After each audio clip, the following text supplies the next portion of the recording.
You're watching The Breakfast Club. Morning, everybody. It's DJ NV, Angela Yee, Charlamagne the God. We are The Breakfast Club. We got a special guest in the building. Yes, indeed. Former U.S. Attorney Eric Holder. U.S. Welcome. Attorney General. Eric Holder. Don't forget the general part. sorry. Come on, That's a man. big Not just deal. an attorney. That's a big deal. You know, there's only one of those in the Justice Department. That There was you me. Well, thank you for coming. You know, so many artists and actresses and actors who don't like to come here to the Breakfast Club, but we're glad that you came. Oh, thanks for Yes. inviting me. I appreciate it. Well, you're from the Bronx, I was born in the Bronx in Hunts Point. born and raised in the Bronx. What got you into law and politics coming from the Bronx?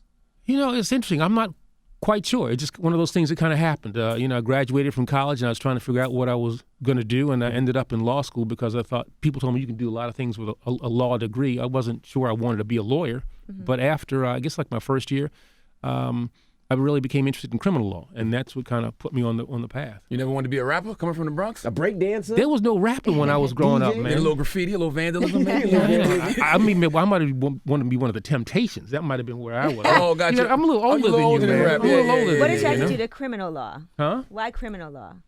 Well, you know, it seemed. Was First- it like personal experiences, or what was it that? Yeah, it was my extensive record that had something to do with it. No, but beyond that, but you know, it seemed to me that was the part of the law where you got resolutions relatively quickly. Civil cases take forever. Criminal law was also something that I was more familiar with. Even just watching TV, movies, things like that. So it just seemed more interesting to me. Oh, let's get back to this Temptation thing real quick. You wanted to be an R&B singer at some point? Oh, everybody did. I wanted to be David Ruffin, man. Could you sing? Huh? Could you sing? No, there was a That slight was the only problem. I drawback. couldn't sing. That You was the know, only problem. Got you. I can hum my girl or Since I Lost My Baby, but I can't sing it. Why? Because of like the fame, the girls, what was it that? They were the coolest guys in the world. Yeah. Doing the way they dressed, the way they moved. Even the hair from conks to afros. I mean, the whole thing. Well, you and President Obama pretty cool your damn selves. I'm not. He's cool. I'm trying. He's 10 years younger than me, so there's a coolness quotient built in there with that extra decade. Got you. Now, it seems like this administration is hell bent on reversing everything President Obama and the y'all administration did. Why is that? I think there's clearly ideological differences. And I think what you have now in power is the extreme part of the Republican Party. They were opposed to President Obama, opposed to me throughout the course of the 8 years that he was in office, and now's their turn to. There's their opportunity to reverse things that I think made this country better, more just, more fair. I hope to think this is just kind of a blip. The progress is never, it doesn't go in a linear fashion, but I hope this is just a step back, and then we can take 2 steps forward come 2018, 2020. In retrospect, do you wish that our former President Barack Obama would have been more outspoken or radical? Seeing how radical Donald Trump is, it feels like you were more radical than Obama was when it comes to rights for African Americans. No, I'm not sure about that. I mean, people tend to forget I served in his administration, and so the things that I said, the things that I did, were all things that he supported. And I don't think you can separate us. You can't say that I was one thing and he wasn't another. Because the reality is that he and I share a worldview. I mean, he's a down dude, and everything that I said, I would think that he'd probably say, yeah, I agree with Eric. Mm-hmm. When you decided to step down, how difficult of a decision was that for you? It wasn't that difficult. I was kind of tired at that point. I'd been in the office for 6 years, the third longest serving attorney general in our country's history. And, I'd done a lot of the things I wanted to do, and I thought it was time to let somebody finish out, the last 2 years strong. Mm-hmm. Why'd you step down? I had worked on criminal justice reform. I'd done we put a lot of things in place there. I thought I'd left the Justice Department ready to deal with the voting rights things that we were facing. As I said, I thought I had done a lot of the things I had wanted to do. I'd accomplished the things I wanted to do, and I thought with Loretta Lynch coming in and with some new energy there, that would be a good thing for the last 2 years of the Obama administration. Mm-hmm. Why does Jeff Sessions not want proper criminal justice reform? It seems. I think he's stuck in the 80s, and he's stuck in the failed policies of. You give him the 80s? I say the 60s. I was talking about the 1880s. Oh, okay. All right. He's stuck in the failed policies of the past, where this whole notion of, mass incarceration, we were shown that there was a different way, that there were alternatives to incarceration, that you had to focus on the underlying conditions that tended to breed crime. You had to focus on the fact that people make mistakes but can rehabilitate themselves, and you need to have reentry programs. And you could do all this stuff, keeping the American people safe, spending less money on criminal justice things. And so it's illogical for me to see what they're doing, but I think it's an ideological, thing that they're just kind of stuck in. Why is there more noise being made around that, though? Because it seems like he's reversed all of these policies that directly affect our communities, but it's been done like relatively quiet. Oh, I think it's a political thing as well. I mean, they're coming up with wedge issues. They're trying to energize their base by separating various groups of Americans and then playing them off one another. Trump's got a base of 35, 38%, whatever it is, and he wants to keep them happy, keep them energized. The alt-right. Right. Yeah. Right. And that's why he's talking, all the time about, NFL players taking it. I mean, he's the president of the United States. Why does he care about it? You're talking about the NFL. We have bigger issues. What's that all about, Yeah. I mean, Barack talked about basketball, but it was always like a C story. Yeah. You know what I'm saying? It wasn't the main headline. Right. He had a good jumper. He was in the front row watching the games. I mean, that's cool. And if you want to do that, I mean, I think that's pretty cool. But this notion that you're going to be tweeting or whatever it is about and firing NFL players, that's a little below. That's punching down if you're the president of the United States. Yeah. What do you think about Trump and this campaign? And do you think 2020 he'll win again? I wonder if he, A, does he make it to 2020? B, does somebody challenge him in the election? And I think the Democrats, if we stay together, if we are focused, we can beat him in 2020. But the fight to beat him starts right now. In 2017, we have elections in New Jersey, in Virginia, in Pennsylvania. The people got to get out there and vote, and start voting now, make voting a habit. And make sure that we turn out in big numbers in 2020. When you say Trump won't make it to 2020, what do you mean?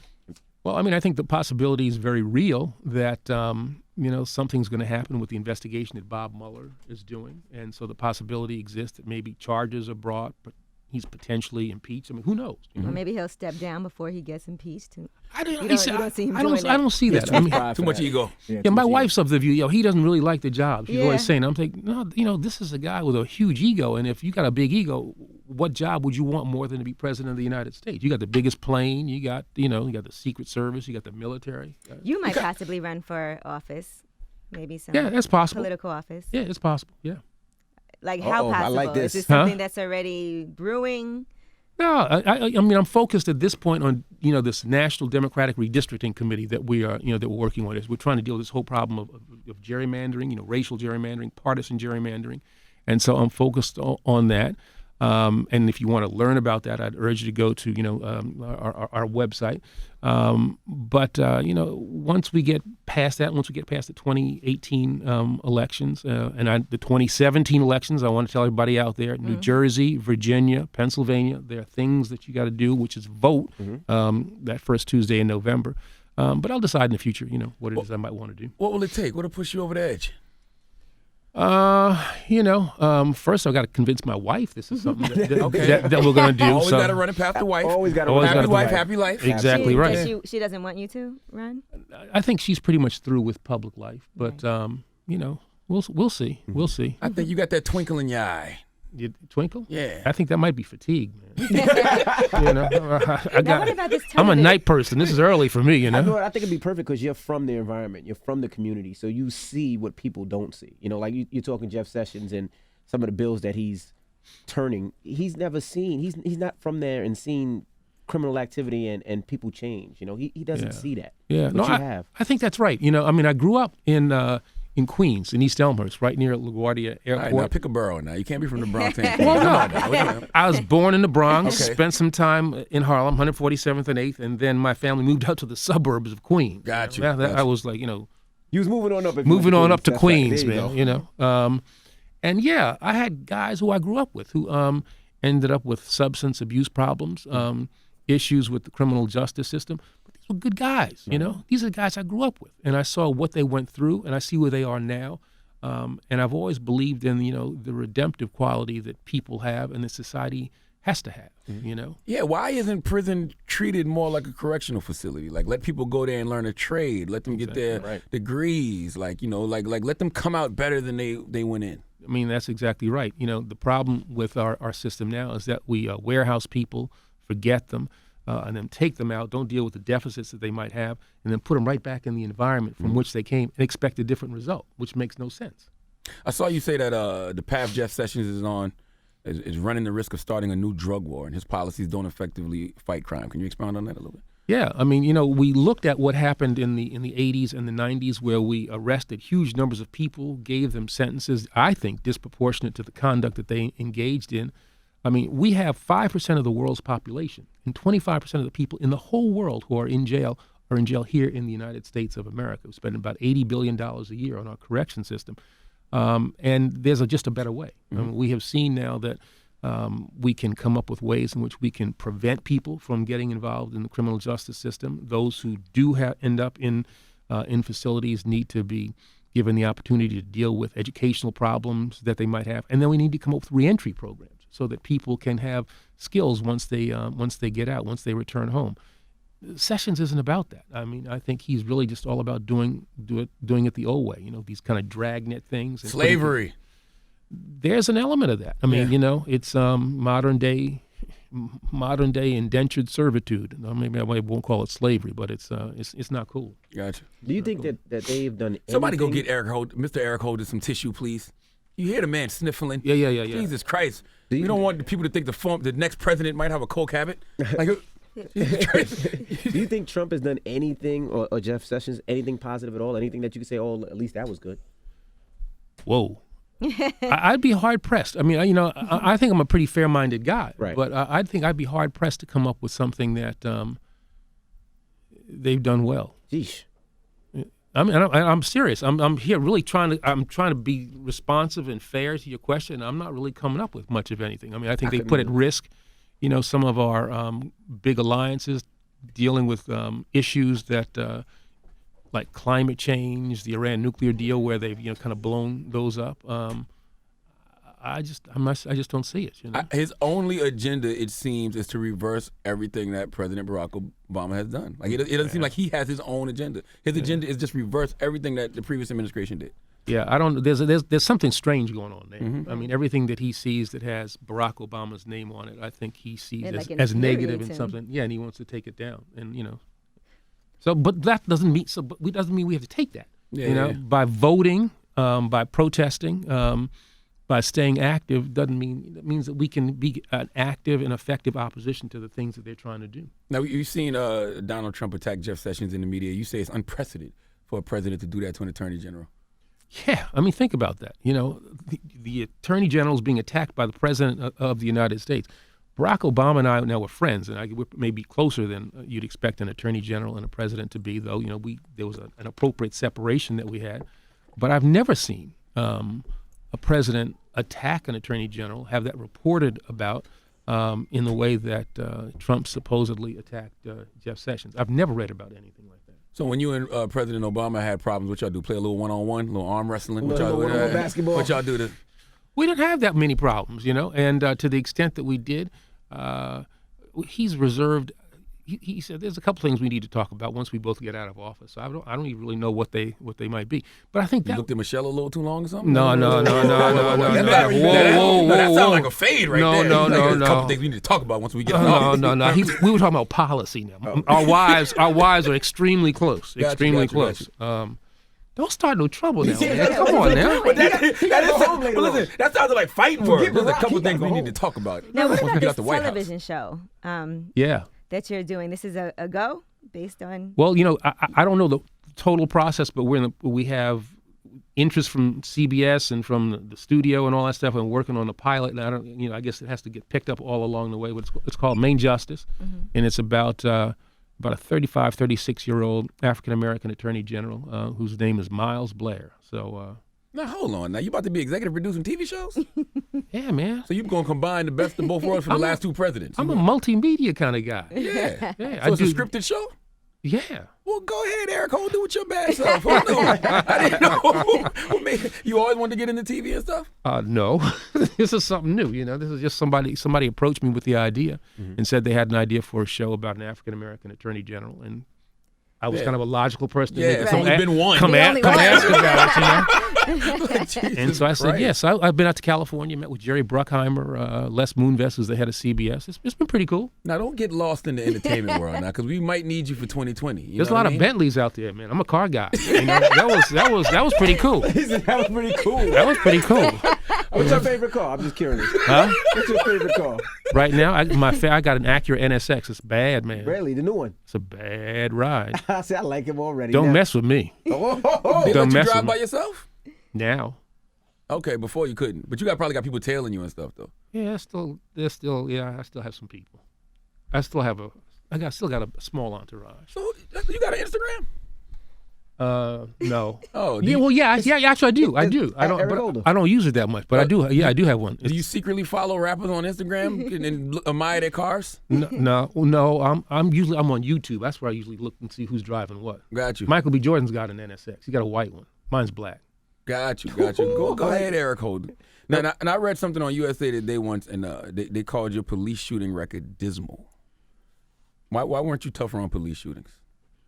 Well, I think that what we did was look at the shootings that we could that had potential federal jurisdiction, but then you have to apply the law and make determinations about whether or not you can bring cases that can be won. And what I said as I was leaving the Justice Department was that the standard that exists now in the civil rights laws that the Justice Department has to apply, the standard was too high, and that we needed to put it at a more appropriate level.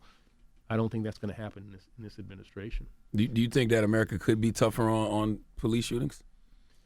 Yeah, I mean, I think there are certainly some civil rights violations that I think the Justice Department could certainly, with this lower standard, could have brought with regard to certain cases. But I think the real thing is to really increase the level of trust that exists between people in law enforcement and the communities that they serve. That ultimately would make police more safe. And so the reflexive way in which police more safe? And people more need safe to make too. us more safe. No, it would work both ways. It would work both ways. Right. If people trusted the police, the police would feel more safe and be more safe. But I also think they're the ones with the guns. They should feel safe. But that's the deal. Yeah. If they feel safe, I think they would be less likely to use those guns. I mean, there needs to be implicit bias training. But if we feel safe, we wouldn't run. Because sometimes I think people's natural instinct, I don't know what these police are going to do to me, and I'm scared to do anything. I better just get out of here. Yeah. So, I mean, I think it works both ways, but there's the need for dialogue, the need for trust building. And that's one of the things that we try to work on. It's one of the things that Loretta tried to, keep going while I was there. And Sessions has said, that he's going to pull back from these pattern and practice investigations that we started, around the country. Yeah, you even had Donald Trump telling the police to be a little tougher on How do we build? that was one of the more ridiculous things that he said about, Absolutely. The way you should manhandle prisoners and things like that. That was actually embarrassing. I was actually happy to see that a pretty substantial number of police organizations rejected that comment. The Ferguson police chief accused you of using race to misrepresent police. So I always wonder why is it so hard for some people in America to just admit that it's racial bias in American law enforcement. It just is.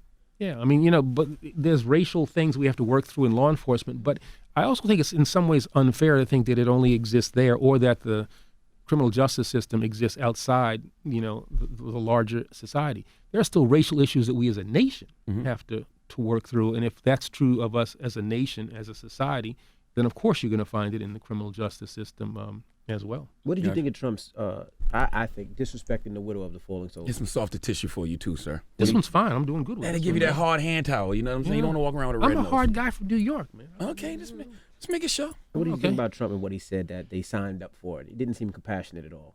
That's one of those instances I've had to make those calls to talk to fallen agents, fallen police officers. And that really, those are difficult calls, but they're not impossible calls. And it reveals more, I think, about who you are than anything else. And he's not an empathetic person. Right. And to go at this, young woman who is with two small kids, pregnant with another one, at some point, even if, you didn't get it quite right, even if you disagree with what she's saying about, characterizing what you said, that's fine. Back off, man. Just, take it easy. Let her deal with her grief. Don't put on top of everything else that she's dealing with a controversy with the President of the United States. Right. Are you ready for Donald Trump to tweet that your upcoming TV show is trash? Because he will. Oh, I can tell you one thing: it's going to be better than The Apprentice. So you'll bring it, Donald. Yeah. What channel? What network did you say? CBS. Okay. I don't have a day or a time yet, but I want all your listeners to be looking for Main Justice next year. Okay. How would you encourage other black and brown people to want to be something like an attorney general? I think it's hard to say you want to work for a specific job, but I think everybody needs to, make sure that you're doing as well as you can in school. Stay in school. Make sure that you're active in your communities by voting. Be conversant with what's going on in the world, and then take every assignment that you get in whatever job that you have as the most serious thing you're ever going to work on. Do your best in every job, every assignment that you get, because you never can tell, which job, which assignment is going to be viewed by somebody who might be in a position to help you advance. Do you think that politics is out of the window? And what I mean by that is like how politicians have always had this robotic air about them, and they always had talking points for everything. Do you think Trump has kind of like changed the game on that? Can you speak a little bit more freely than you used to? Yeah, I certainly can. But I think that's one of the things that I think people find attractive about him. They think that he's authentic, that he's not dealing with talking points. And I think there is something to be said for that politicians do become a little too robotic. They're too concerned about, not offending certain people. And I think the best thing for leaders to do is to simply, express the truth. What do you really feel? And let the people decide, how they want to react to that. Except when he gets the facts wrong, and then he says things that are just not true. Well, I think we can agree that our president is kind of fact challenged. Yeah, that's He's a liar. That's kind of a problem.